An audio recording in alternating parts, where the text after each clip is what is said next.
Hello नमस्कार साथियों, आप सभी का हमारे YouTube channel today current information पर स्वागत है। साथियों, क्लास 12th हिंदी अनिवार्य के जो पेपर है कल होने वाला है। तो साथियों, आपके जो वितान पुस्तक है उसके वेरी इंपॉर्टेंट मैं प्रश्न लेकर के आया हूँ और यहाँ से है इस क्लास से एक भी प्रश्न बाहर नहीं जाएगा। ठीक है ना साथियों, आपके 12 नंबर की वितान पुस्तक है और मैं ये गारंटी लेता हूं कि इस क्लास से एक भी सवाल बाहर नहीं जाएगा। इसलिए आप इस क्लास के सभी इंपॉर्टेंट प्रश्नों को ध्यान से पढ़ लीजिएगा, एक भी प्रश्न नहीं जाएगा बाहर। ठीक है ना। आप कहोगे कैसे साबित कर सकते हो? साबित हम पेपर आने के बाद करेंगे, लेकिन इस क्लास को ढंग से देख लीजिए। आपको कैसा लगेगा? हूबहू प्रश्न है ना रिपीट होंगे, ये मैं आपसे वादा करता हूं। तो साथियों, इस क्लास को जरूर जरूर देखना। केवल देखना ही नहीं है, इसके केवल आपको प्रश्न मिलेंगे, आपकी संजीव है। जो भी आपके पास सामग्री है उसके उत्तर ढूंढकर याद करने की कोशिश कीजिएगा। ठीक है। तो साथियों, इस वीडियो को एक बार सभी अपने दोस्तों तक शेयर कर देना, वीडियो को लाइक कर देना और चैनल को अभी तक आपने सब्सक्राइब नहीं किया है तो सब्सक्राइब जरूर जरूर कर देना, क्योंकि अब की बार हिंदी अनिवार्य के अंदर एकमात्र ऐसा चैनल है जो इतिहास रचने वाला है। 80% पेपर हूबहू मिलेगा, हमारा ये आपसे वादा है।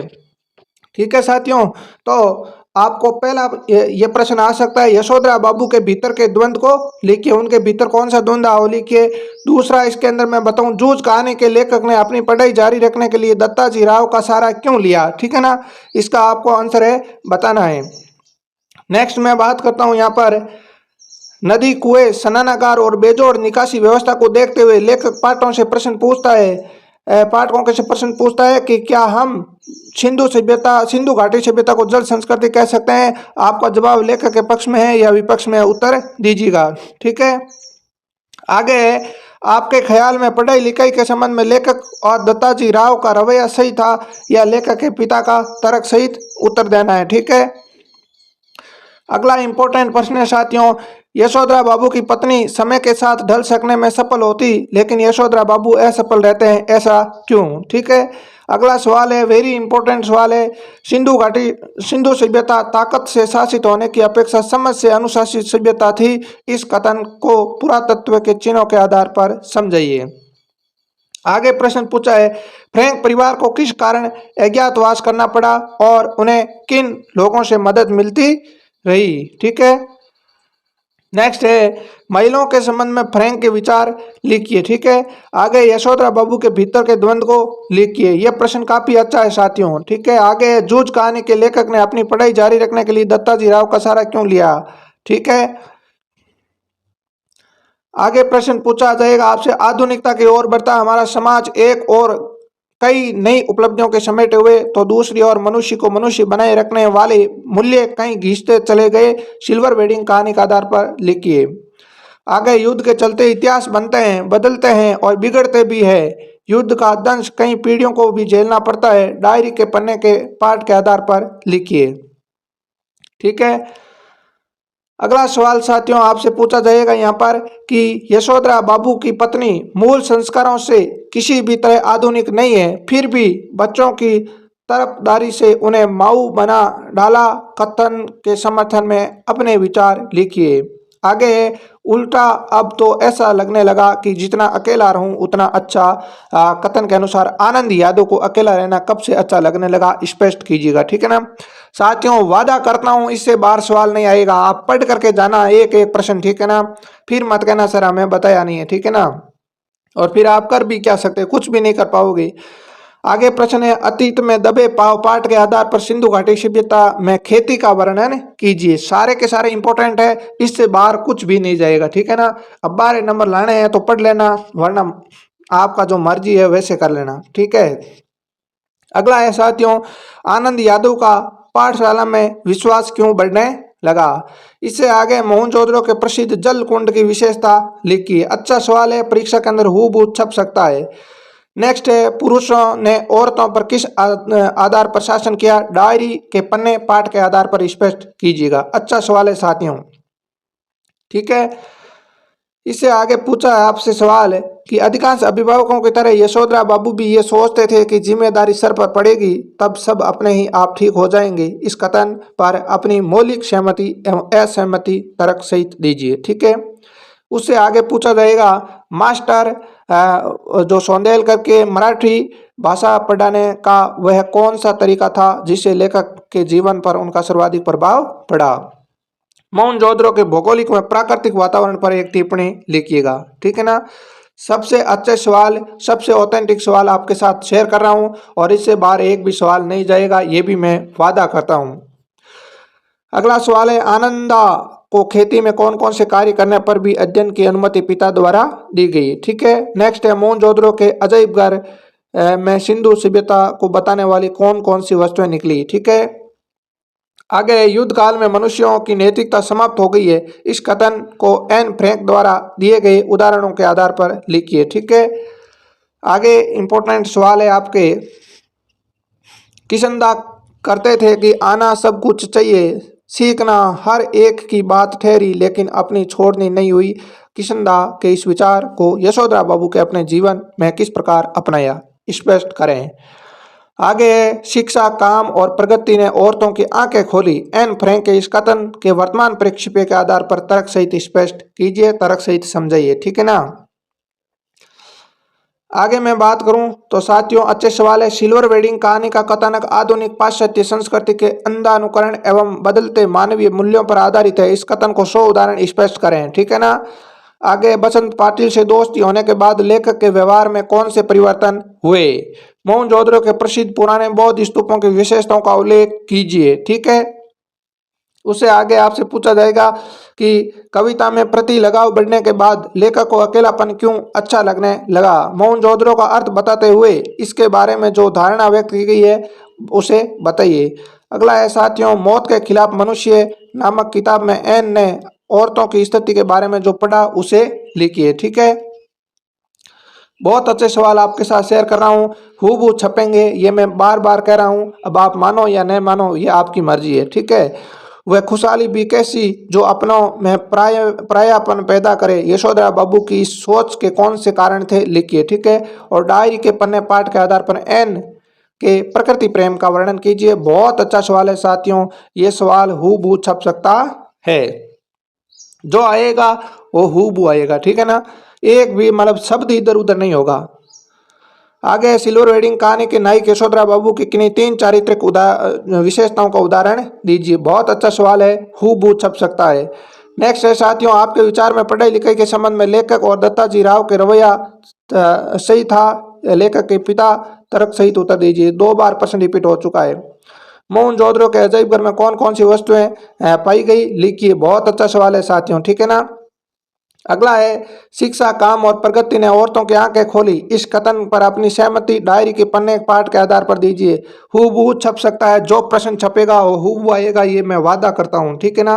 तो आप सही ढंग से देख लेना, सही ढंग से पढ़ करके जाना। सिल्वर वेडिंग कहानी के आधार पर यशोधरा बाबू के बारे में आपकी क्या धारणा बनती है, दिए गए समर्थन, ये आप जिनके समर्थन में हो या न, बिंदु दिए गए आपको। ऐसे सवाल आपसे नहीं पूछा जाएगा, लेकिन यहाँ से सवाल आ सकता है। यशोधरा बाबू पुराने विचारों के थे, वे सहानुभूति के पात्र नहीं थे, ठीक है। ये तो कोई खास नहीं है, आप थोड़ा देख लेना, ऐसा सवाल आपके पेपर में आना थोड़ा संभावित कम लग रहा है, ये सवाल देख लो आप। जो शीर्षक उचित है या अनुचित, ये स्पष्ट करते हुए उसके नायक की चारित्रिक विशेषता बताइए, कोई 2 चारित्रिक विशेषताएं। बहुत अच्छा सवाल है, ठीक है ना। आगे है साथियों, काश कोई हो, काश कोई तो होता तो जो मेरी भावनाओं की गंभीरता से समझ पाता, अफसोस ऐसा व्यक्ति मुझे अब तक नहीं मिला। ऐसा आपको लगता है कि एन के इस कथन में उसके डायरी लेखन का कारण छिपा है। अगला है, अपने घर और विद्यालय के आसपास हो रहे बदलावों को लिखे, सुविधाजनक, ये बुजुर्गों के कारण, ये तो ठीक है, ज्यादा खास नहीं है, आप देख लेना। ये बहुत अच्छे सवाल आ रहे हैं, ठीक है ना। सिल्वर वेडिंग कहानी के माध्यम से कहानीकार ने क्या संदेश व्यंजित किया, अच्छा सवाल है साथियों। जूझ आत्म कथात्मक अंश की मूल संवेदना स्पष्ट कीजिए। और पुरातत्वों ने किस भवन को देखकर उसे कॉलेज ऑफ प्रविष्ट माना है, ठीक है ना। बहुत अच्छा सवाल है साथियों, हूबहू छप सकता है, ठीक है ना। अब इससे बाहर एक भी सवाल नहीं जाएगा, ये मैं आपके साथ है वादा करता हूँ, ठीक है। प्रकृति ही तो ऐसा वरदान है जिसका कोई सहारा नहीं है, एन फ्रैंक के इस कथन में डायरी के पन्ने अध्याय के आधार पर समझाइए, ठीक है।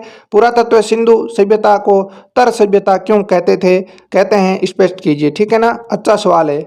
लेखक आनंद यादव के छात्र जीवन से क्या क्या शिक्षा मिलती है? बहुत अच्छा सवाल है, ठीक है ना। इनको थोड़ा सही ढंग से देख लेना भाइयों, ठीक है ना। अगला है, यशोधरा बाबू अपने बच्चों से अपेक्षा रखते हैं सिल्वर वेडिंग के आधार पर लिखना है, ठीक है ना। इसके आगे आपसे पूछा है, कई बार कोई रहस्यमय ही ताकत हमें दोनों के पीछे की तरफ खींचती है। एन फ्रैंक के इस कथन को सप्रसंग उल्लेख करें। नेक्स्ट है साथियों, आपसे सवाल पूछा है यहाँ पर, किशनदा कौन सी परंपराएं यशोधरा बाबू को प्राप्त हुई है? यशोधरा बाबू की पत्नी उन परंपराओं के प्रति क्या विचार थे? ठीक है। नेक्स्ट है, लेकिन अब अकेलेपन में कोई ऊब नहीं होती, जूझ के लेखक द्वारा ये वाक्य क्यों कहा गया? ठीक है ना। और एन फ्रैंक और उनका परिवार अज्ञातवास के दिनों में कैसे व्यतीत करते थे? और डायरी के पन्ने पाठ के आधार पर लिखना है। बहुत अच्छा सवाल है, ठीक है ना। आगे आपसे सवाल पूछा है साथियों, सीखना हर एक व्यक्ति की बात ठहरी लेकिन अपनी छोड़नी नहीं हुई, यशोधरा बाबू के ये वाक्य कब और क्यों कहा? सिल्वर वेडिंग पार्ट के आधार पर लिखिएगा। बहुत अच्छा सवाल है। हड़प्पा संस्कृति को लो प्रोफाइल सभ्यता क्यों कहा जाता है? ठीक है। आगे है साथियों, एन फ्रैंक को अपने 15वें जन्म दिवस को उपहार में कौन कौन सी वस्तुएं प्राप्त हुई? डायरी के पन्ने पाठ के आधार पर लिखिएगा, ठीक है ना। जो ये सवाल है ना साथियों, डेड नंबर वाले, ये थोड़ा आपके डेड नंबर के नहीं है, दो दो के हैं, लेकिन आप थोड़ा इनको सही ढंग से पढ़ लेना, ठीक है। आगे, मोहनजोदड़ो के अजैब घर में कौन कौन सी वस्तुओं को दर्शाया गया है? और इन वस्तुओं के आधार पर मोहनजोदड़ो के लोगों के बारे में आप क्या अनुमान लगाया जा सकता है? अच्छा सवाल है, ठीक है ना। एन फ्रैंक के ऊपर सबसे ज्यादा कौन कौन से आरोप लगाते रहते थे? और एन फ्रैंक के अपने प्रति क्या विचार थे? ठीक है। आगे है साथियों, मिस्टर वान दान कौन थे? ठीक है। उन्होंने अज्ञातवास में जाने के लिए फ्रैंक परिवार की किस प्रकार सहायता की? जिम्मेदारी सिर पर पड़ेगी तो सब सामने आ जाएगा, यशोधरा बाबू ने ऐसा क्यों कहा? जूझ कहानी के नायक आनंद यादव ने अपने जीवन में किस प्रकार उन्नत बनाया? सिल्वर वेडिंग कहानी से हमें क्या शिक्षा मिलती? ये सवाल तो हूबहू छपेगा, ठीक है ना। सिल्वर वेडिंग कहानी से हमें क्या शिक्षा मिलती है? आगे, सिंधु घाटी के लोगों ने कला एवं सुरुचि को महत्व अधिक दिया, कथन को स्पष्ट कीजिए। यशोधरा बाबू को अपनी पत्नी और बच्चों के साथ मतभेद क्यों रहता था? एन फ्रैंक ने डायरी किसको संबोधित करके और क्यों लिखी? ठीक है ना, करके और क्यों लिखी? दत्ताजी राव ने जूझ उपन्यास के नायक आनंद यादव की किस प्रकार सहायता की? ठीक है। ये काफी अच्छे सवाल है जो आपसे परीक्षा के अंदर पूछे जा सकते हैं। आगे, यशोधरा बाबू समय के साथ ढल सकने में असमर्थ रहते हैं, ऐसा क्यों? जूझ पाठ के आधार पर लेखक पाठकों को क्या संदेश देना चाहते हैं, समझिए। अतीत में दबे पाव पाठ के आधार पर सिंधु घाटी सभ्यता की खेती का वर्णन कीजिए। बहुत अच्छा सवाल है, ठीक है ना। जूझ पाठ में लेखक ने कवि बनने के लिए क्या प्रयास किए? मोहनजोदड़ो के प्रसिद्ध जल कुंड की विशेषता, मोहनजोदड़ो के प्रसिद्ध जल कुंड की विशेषता याद करके जाना, परीक्षा के अंदर सवाल हूबहू आएगा, ठीक है ना। आगे सवाल है, एन फ्रैंक ने अपनी डायरी के युद्ध में भयावहता का वर्णन किस प्रकार किया?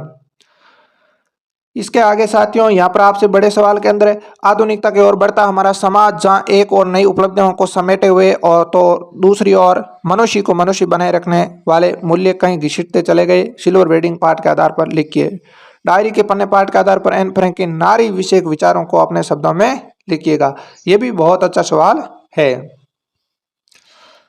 इसके आगे साथियों, सिल्वर वेडिंग पाठ का कथानक आधुनिक पाश्चात्य संस्कृति के अंधानुकरण में बदलते मानवीय मूल्यों पर आधारित है, कथन को स्पष्ट कीजिए। नेक्स्ट है, लेखक आनंद यादव संघर्ष करके जीवन का उत्कृष्ट बनाता है, आप इसे कहाँ तक सहमत हो? जूझ उपन्यास के आधार पर लिखिए। अतीत में दबे पाव पाठ के आधार पर सिंधु सभ्यता के नगर नियोजन का वर्णन कीजिएगा। आगे साथियों, एन फ्रैंक ने अपनी डायरी गुड़िया किट्टी को संबोधित करके क्यों लिखी? बहुत अच्छा सवाल है, ठीक है। मोहनजोदड़ो की खुदाई में प्राप्त इमारतों, अन्य स्थलों, वस्तुओं को सामान्य परिचय दीजिए। और लेखक आनंद यादव की पाठशाला में नाम लिखवाने के लिए क्या क्या उपाय किए? ठीक है। डायरी के पन्ने पाठ के आधार पर औरतों की शिक्षा और उनके मानव अधिकारों के बारे में एन के विचार। साथियों, एन के जो स्त्रियों के प्रति विचार थे उनको याद करके चले जाना, परीक्षा के अंदर सवाल आएगा, ठीक है ना। नेक्स्ट है साथियों, नई पीढ़ी और नवीन जीवन मूल्य। पुरानी पीढ़ी और पुरानी जीवन मूल्य, इन दोनों के मध्य सदैव ठहराट चलती रहती है, सिल्वर वेडिंग पार्ट के आधार पर लिखिए। आगे साथियों, यशोधरा बाबू ने अपना ही घर पराया क्यों लगने लगा। और दूसरा है, लेखक आनंद यादव ने कवि बनने के लिए क्या क्या उपाय किए। बहुत अच्छा सवाल है। सिंधु घाटी सभ्यता यानी सिंधु सभ्यता भव्यता के आडंबर में किस प्रकार मुक्त थी। ये थे सवाल साथियों, ठीक है ना। उसके आगे और अंतिम ये पेज है हमारा, यशोधरा बाबू के मन में किशनदा की कौन सी छवि अंकित थी। और लेखक आनंद यादव ने पाठशाला जाने के लिए क्या क्या उपाय किए। एन फ्रैंक ने युद्ध विभीषिका को किस प्रकार वर्णन किया। सिंधु घाटी सभ्यता को तर सभ्यता क्यों कहा जाता है। बहुत अच्छा सवाल है। एन फ्रैंक ने नारी जाति के स्वाभिमान की रक्षा हेतु क्या क्या तर्क दिए। तो एन फ्रैंक के नारी जाति से संबंधित जो विचार थे उनको याद कर लेना, ठीक है ना। तो ये थे साथियों वितान पुस्तक के वेरी इंपॉर्टेंट सवाल। और मैं पूरी आपसे आशा उम्मीद करता हूँ कि इन सवालों से बाहर एक भी सवाल पेपर के अंदर नहीं आने वाला है, ठीक है ना। आप इनको ही ढंग से पढ़ लीजिए। पूरा वादा क्या है तो वादा पूरा होगा, अंग्रेजी की तरह नहीं होने वाला है। अब की बार कुछ अलग करने का मैंने सोचा है और जो सोचा है वैसा होगा। तो साथियों, आप सभी से निवेदन है, आप अपनी सभी मित्रों को एक बार इस वीडियो को शेयर जरूर करना साथियों। वीडियो को लाइक करना और चैनल को अभी तक आपने सब्सक्राइब नहीं किया तो सब्सक्राइब जरूर कीजिए। आपके लिए इतनी मेहनत कर रहा हूँ और मेहनत को है साथियों, साल भर की मेहनत मात्र 14-15 मिनट की वीडियो के अंदर डाल करके आपको टॉपर बना दूंगा। ऐसी कला आपके साथ प्रस्तुत कर रहा हूँ। तो आप मेरा पूरा सपोर्ट कीजिए, मैं आपका हृदय की अंतः गहराइयों से सपोर्ट करता रहूंगा, ठीक है साथियों। तो आज के लिए इतना ही, मिलते हैं अगले सेशन में, तब तक के लिए धन्यवाद। जय हिंद, जय भारत।